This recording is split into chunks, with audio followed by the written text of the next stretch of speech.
Alors, rebonjour, je vais vous faire une petite vidéo pour vous expliquer ce que c'est qu'un nettoyage de l'aura. Donc, le nettoyage de l'aura ne se fait pas au cabinet, il se fait sur rendez-vous. Donc, on définit un rendez-vous qui vous arrange, où vous êtes sûr d'être tranquille, que vous n'allez pas être dérangé par quelqu'un et autres. Donc on vous appelle 5 minutes avant le rendez-vous pour être sûr que vous n'avez pas oublié votre rendez-vous, que vous n'êtes pas bloqué dans votre voiture, dans un bouchon ou quoi que ce soit. Parce qu'il faut vraiment être sûr que vous soyez tranquille avant qu'on commence. Donc en général, il faut nous envoyer une photo visage avant de commencer le travail. Donc ça, c'est en préparation. Quand on prend le rendez-vous, vous définissez, nous envoyer une photo, en général par email.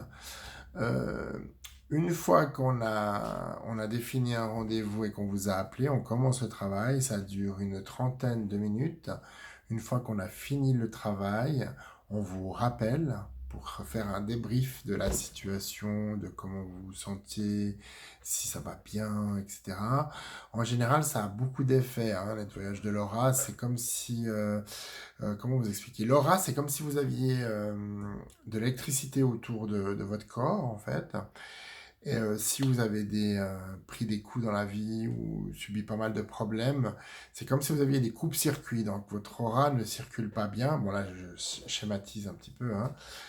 Et donc quand on remet les choses en place, ça peut pas mal perturber. C'est pour ça qu'en général, il faut être couché pendant le travail, rester tranquille pendant le travail.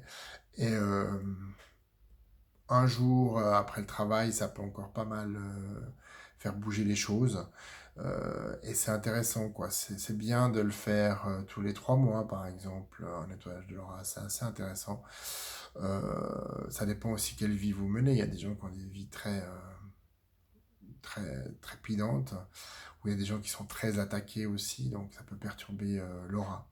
Quand on a un bel aura, en général, on attire plus de bonnes choses. Quand on a un aura qui est fatigué, avec des mauvaises énergies, on va attirer plus de mauvaises choses, en fait. Donc voilà, pour le nettoyage de l'aura, c'est un travail qui est assez intéressant à faire de temps en temps et qui peut débloquer pas mal de choses. C'est vraiment très différent d'un soin traditionnel. C'est, ça peut être complémentaire, justement, ça peut être complémentaire et ça peut régler quand même pas mal de choses, même émotionnelles, des fois. Donc c'est utile de faire ça de temps en temps, mais pas le faire trop souvent. Donc c'est pour ça que moi, je dis c'est bien de le faire tous les 3 mois, quoi. Après, c'est à vous, à votre ressenti. Si vous êtes habitué à faire les nettoyages de l'aura, vous allez ressentir quand c'est qu'il faut en faire un ou pas. On donne aussi des cours sur le nettoyage de l'aura. Donc ça, c'est ma femme qui fait. On donne des cours pour apprendre à voir les auras des gens, des animaux, des arbres, en fait tout ce qui est vivant a des auras. Et ensuite on apprend à comment nettoyer les auras, donc le faire soit pour vous, soit pour les autres. Et voilà, bah, c'est quelque chose qui est très intéressant.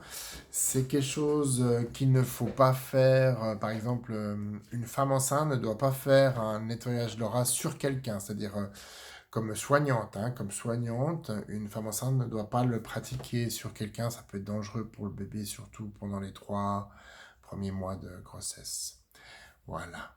Bonne journée. Tous les liens sont en bas de la vidéo, si jamais. Si vous avez des questions, vous pouvez toujours nous contacter. Au revoir.